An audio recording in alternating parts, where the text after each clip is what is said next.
Hello, everybody. Today I am being joined by the Managing Director of Cyprus IVF Hospital, Nevzat. Welcome.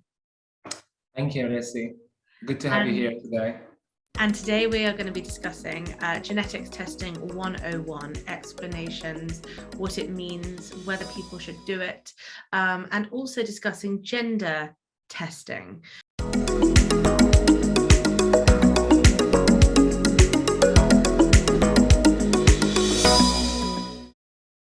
So if we start first of all with genetics testing on men, women for fertility, could you tell me a little bit more about the genetic tests offered for male and female fertility? It's a good question. So lots of people they find on the internet, we call it PGT. So that is pre-implantation genetic testing. We have basically, what does that mean? That we screen the embryos and the intended parents before the fertility treatments. Mainly in the infertility program, first of all, if there is any genetic problem that the intended parent is carrying, we apply the genetic testing via blood testing to the men and women.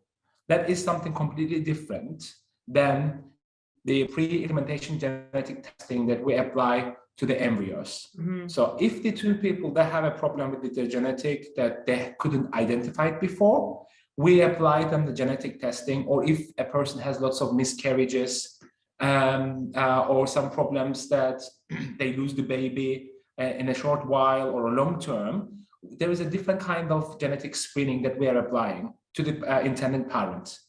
But that is number one, part one. Part two, that genetic screening that we apply to the embryos, that's the most critical part and well-known actually part in the infertility world.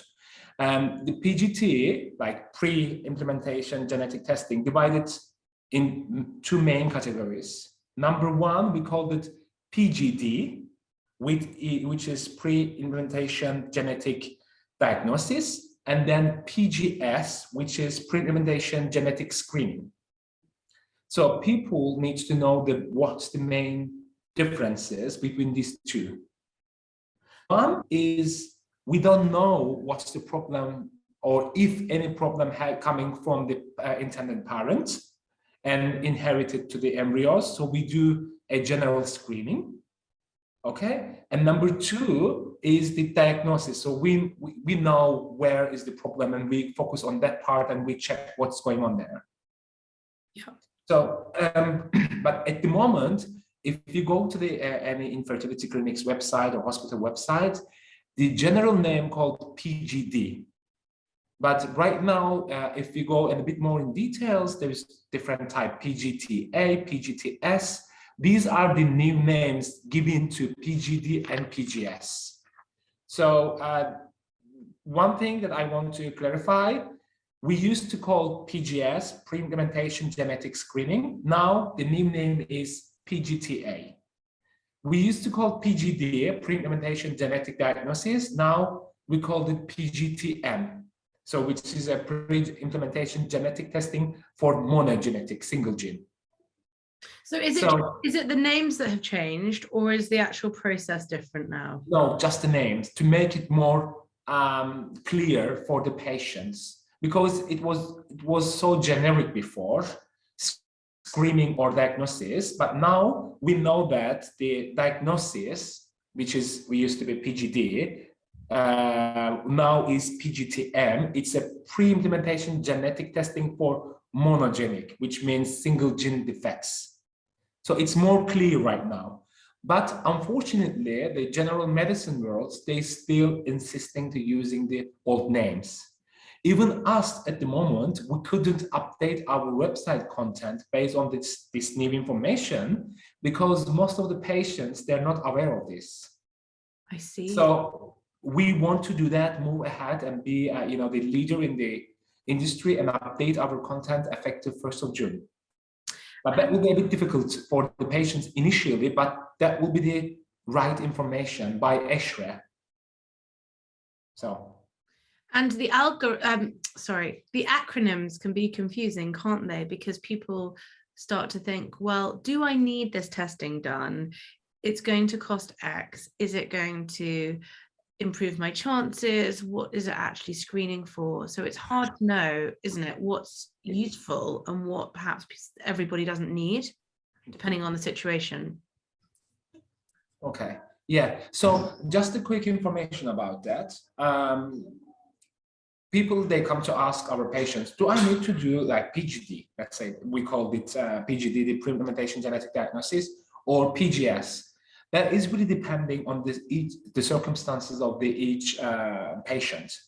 If you have a genetic disorder, either you or in your family tree, and it is known, and you have the documentation for that, yes, you need to do a genetic test for that single gene for sure, to avoid that in your next generations. So we apply the genetic test to the embryos to see if that embryo carries that specific gene, which will cause an issue later on when the child comes to this world.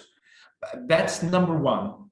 Number two, if you, again, based on the patient, if we see, like, for example, if you're above 35, if your egg quality is not really good, if your sperm quality is not really good, we definitely recommend PGT-A, which we check the chromosomes and see if, let's say, the embryo is carrying Down syndrome and that kind of things, because that kind of chromosomal problems occurred when you have a low egg quality and low sperm quality. So the embryo quality is low and it carries lots of chromosome issues. So yeah, we recommend our patients about 35 if they want to do the, at least, because even for that test, this PGT-A, you can check 5 chromosome, 7 chromosome, 9 chromosome, or you can apply NGS, which we checked 24 chromosomes.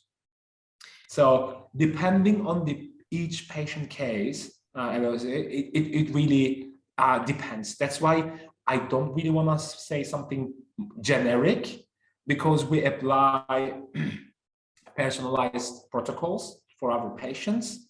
So that's why they shouldn't read on the internet with this generic information. And hey, I want to do that. I want to do this genetic test. Because we don't want to just charge them and get their money. We really want to perform the things that it really needs to be done for them. In terms of genetic testing of gametes and embryos, what percentage of embryos pass the genetic testing? So based on, again, the ESHRE, for example, the worldwide statistics, it's very clear. If you are between age 35 and 40, it's approximately 50% of the embryos are passing. If you're above 40, only 20% of the embryos are passing the genetic tests.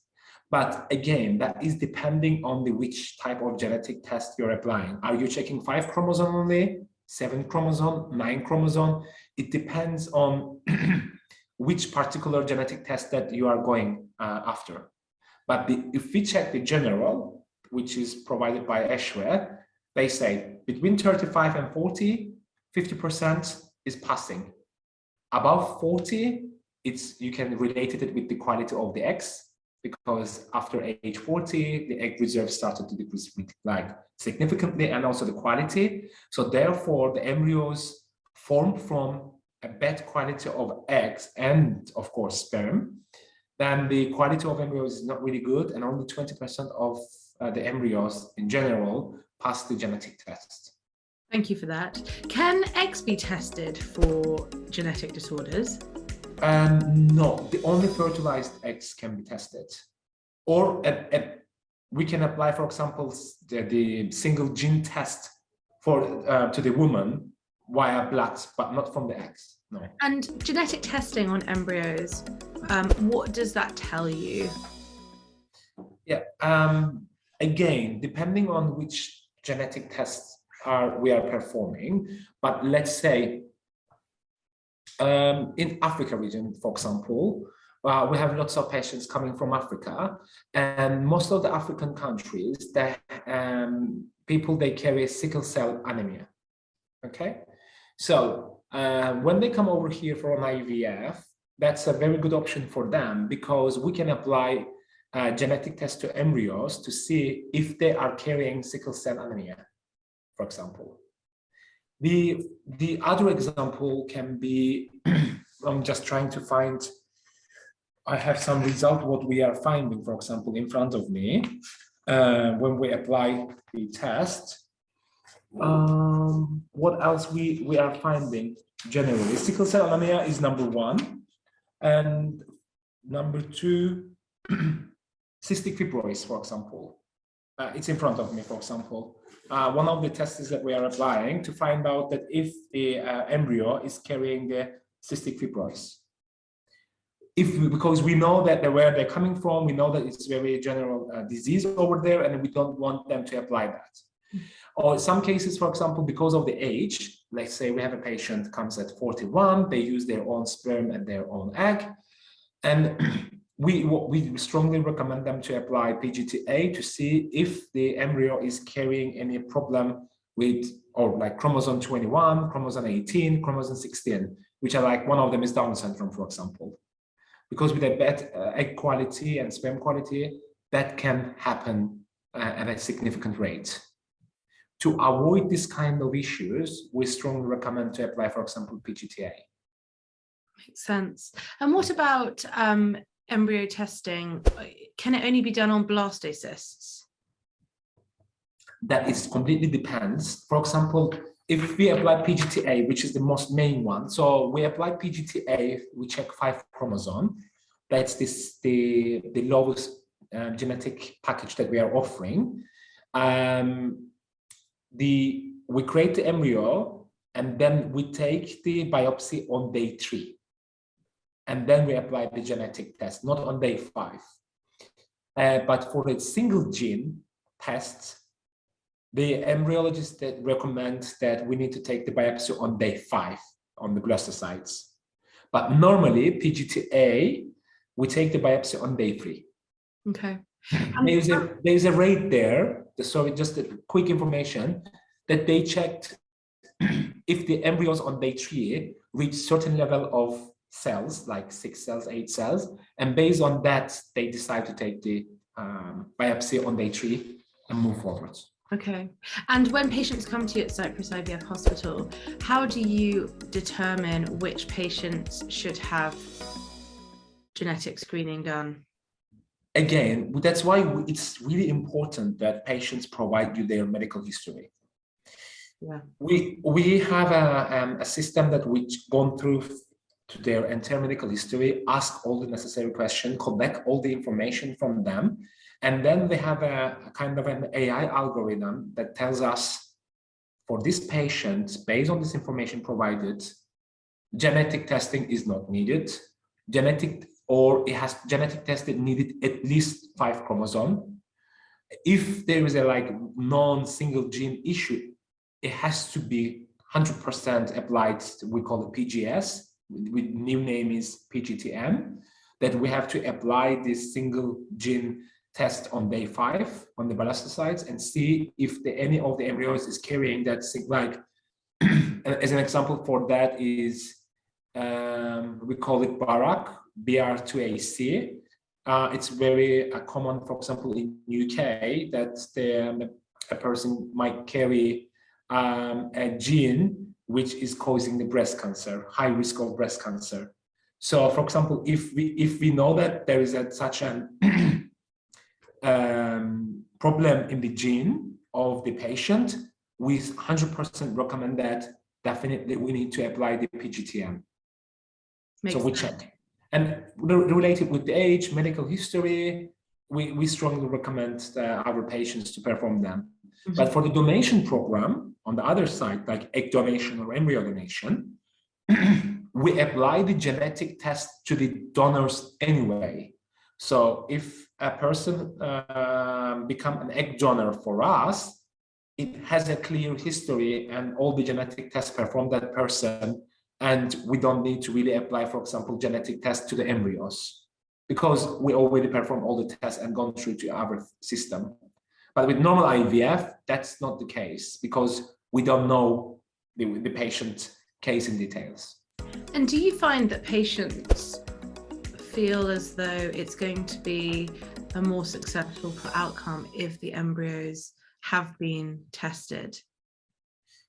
Most of the patients, they think that PGT, like the pre-genetic implementation screening, it's increased their chance, plus that I don't know why, but they think that definitely there will be something wrong with the embryos, and they really scared of like, oh, I don't want to have a baby with a like Down syndrome or something like that. But these things can happen with a natural cycle anyway. So, but when they have the chance to do that, they really want to do it. And, you know, we are okay with that, of course, to provide them these services. The only problem we used to have, if we go 5 years back, when you apply the genetic testing to embryos and not applying the fresh transfer, the success rate will go down between 3 to 10%. Right. Okay, that's good to know. Because you are touching to embryo and you are taking a biopsy inside from the embryo. But now with the new technology and the latest results that we also received from ESHRE, this amount decreased significantly between 1 to 3%. So there is pros and cons. So if a couple is young, healthy, there's no problem with any genetic disorder or something like that, but naturally they cannot have a child, so we just need to apply the IVF to them. We don't recommend the genetic testing because we don't want to touch the embryo and reduce the successful IVF cycle. That's something else. But the amount is right now, as I said, between 1 to 3%. But if the age is there and there is a medical history over there, definitely we want to know which embryo is healthy to increase the chance of the successful transfer, because if it's not healthy, it's not going to be successful anyway. Yeah. So there's two sides of it. Mm-hmm. Thank you for clarifying. I'd like to ask you about gender testing, and I know that this is something that you offer at Cyprus IVF Hospital. Is it something that patients are interested in? A lot. We call it gender selection program, but basically in North Cyprus, gender selection is allowed if we perform the normal genetic testing. Right. So if you come here and then I say, I want to apply the genetic testing, PGT-A, to check 5 chromosome. When we apply that, we also receive the result if the embryo is X or XY, and we are allowed to share this information with the patient. With that case, patient can decide, oh, okay, so I have 5 embryos healthy, 3 they are boys and 2 girls. I want to transfer 1 girl, 1 boy. Or some of them, they said, oh, I want to have boys, so can we transfer the boy initially? And if it's successful, then I will have a boy. If not, second try, we can try with the boy again. If it's not working, then we can move to the girls. Yes, it's allowed in North Cyprus, and we apply that in our hospital. Okay. And so people are really keen to learn the gender, some of the people. So coming from, especially from Middle East and Eastern Europe, people are really keen to learn and move forward with the gender selection. Is it expensive to do? No, it costs that is included in the basic genetic package, which is we checked 5 chromosome, €2,000, which is quite affordable. With that, we checked chromosome 13, 18, 21, and X and Y. So that's €2,000 extra. What do you think are the pros and cons of genetic testing and risks of gender selection? As I said, some people, they just, without needing the genetic testing based on the medical history, they want to apply lots of genetic testing. And each time we touch the embryo, that reduces the success rate of the successful cycle. So that's a problem. Some people, that we definitely offer them to apply the genetic testing because of their age or their medical history. And then result comes up And then let's say we also know the gender, and they say, oh, I want boys, but there's only one healthy, and the other three, let's say healthy, is girls. And they said, oh, we don't want them, we just only want boy. For us, that's a bit harsh to receive such a feedback, especially if the patient hasn't got a child before, and if it's going to be the first child, and you are only focusing on the desired gender. As a hospital, the IVF hospital, we definitely don't recommend that, and we clearly tell that to our patients. Guys, the main goal is to have a healthy baby. Have a healthy baby. You shouldn't think about the gender, but with the result we receive it, and we need to share it. Yeah, of course. You know, so we have some cases that because the desired gender is not there, they didn't proceed with the other healthy non-desired gender for the transfer. That was for us shocking, for example. And of course, we respect everyone's decision, but our main goal is, first of all, to make them a parent, a family. Definitely. So that's my personal opinion, by the way. I respect everyone's decisions, but from my side, this is, I find a bit strange on that matter. Well, with seeing our wonderful, large, trying to conceive community, you know, the resounding desire is to become a parent and to have a healthy baby to love. And so, yeah, exactly. That's just what people want. So I can see how that would be a challenging thing to have to discuss. And I'd love you to tell our readers or viewers a bit more about Cyprus IVF Hospital, because I know that you see patients from all over the world, don't you, who come internationally because treatment is obviously at a premium level. You have fantastic facilities and it's more affordable. And also you can treat patients who are, you know, in their 50s, for example, or later 40s.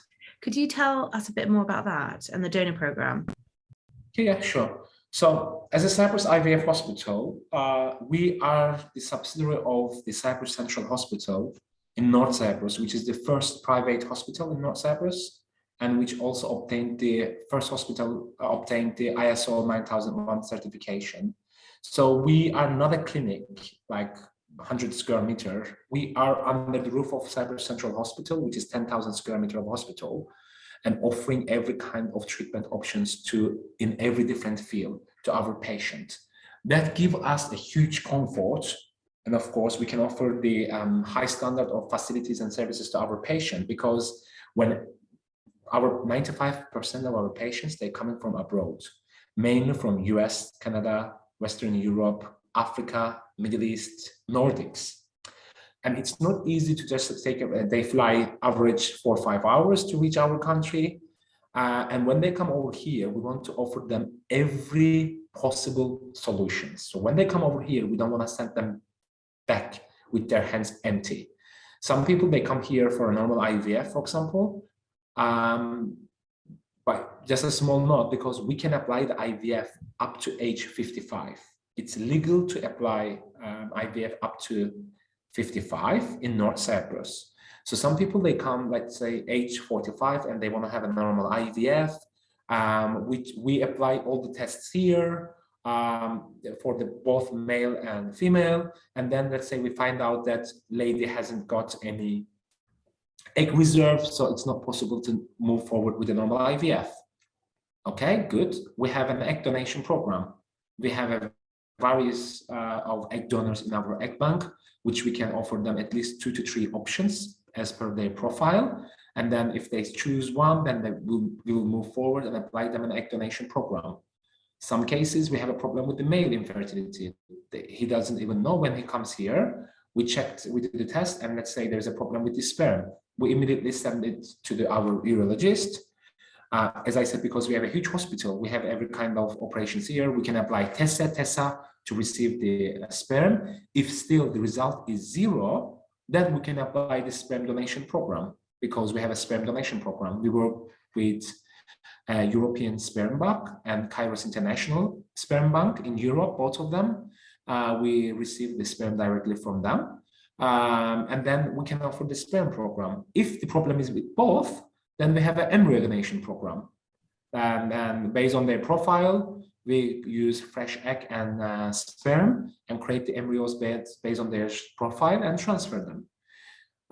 Recently, we received lots of patients above 45, and they mainly come egg donation program or embryo donation program, because also in North Cyprus, we are not, you are not obliged to be married.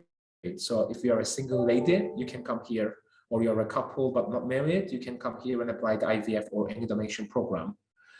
Same-sex couples as yes, well? We are LGBTQ plus Yep. friendly hospital. So we have lots of same-sex couple. We have lots of gay couple coming from Western Europe, US. We have lots of lesbian couples coming from also Western Europe, also from Asia recently, lots of lesbian couples. So we apply ROPA to them. And for the gay couple, either they bring their own surrogate mother, or we provide the surrogacy service here for them. So we apply every possible infertility program to solve the fertility program, to solve their infertility issues at our hospital. And the good thing is, as I said, that as we are a hospital, we perform everything here. They come, they meet with the team, they see the doctor, then they go downstairs for the blood test, then they go for mammography, they go for the HSG. If there's a problem, there's other 5 other gynecologists here. We can apply for the hysteroscopy or laparoscopy. Everything is here. So when they come here, we don't send our patients with their, oh, you have a problem, go back home, solve it and come back. No, everything handled under one roof, which is a 10,000 square meter of hospital. Amazing. So anyone who is interested in speaking to Nevzat or their team, then please do follow the link, which is here, to get in touch, and they can help you with whatever kind of family building scenario you're looking at, which is incredible. And also Cyprus is obviously a very nice destination to go to whilst you're spending time there. I think one of the questions that we see a lot for people who are having treatment abroad, I had treatment abroad, is how much time do they need to spend in Cyprus so that they can do it around work schedules, for example? Very good question, Rosie. We have 3 different options. They can find these 3 different options also on our YouTube channel, Cyprus IVF Hospital YouTube channel. We have a nice video which explains that.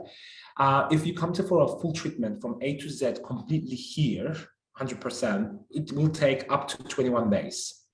But most of the people, they're working and they're not able to spend 21 days in here in North Cyprus. So there's 2 other options. One, they come here only for a weekend, Saturday and Sunday. We meet with them. We do all the necessary checks here, all the blood tests here, check their results, review it with our doctor, and give their medicines and send them back home so they can start their protocol back home. So they don't need to find a doctor, do the test, get the medicines in their country. They come only for 2 days here. We do everything for them, and it's super cheap compared to, especially for the Western Europe here.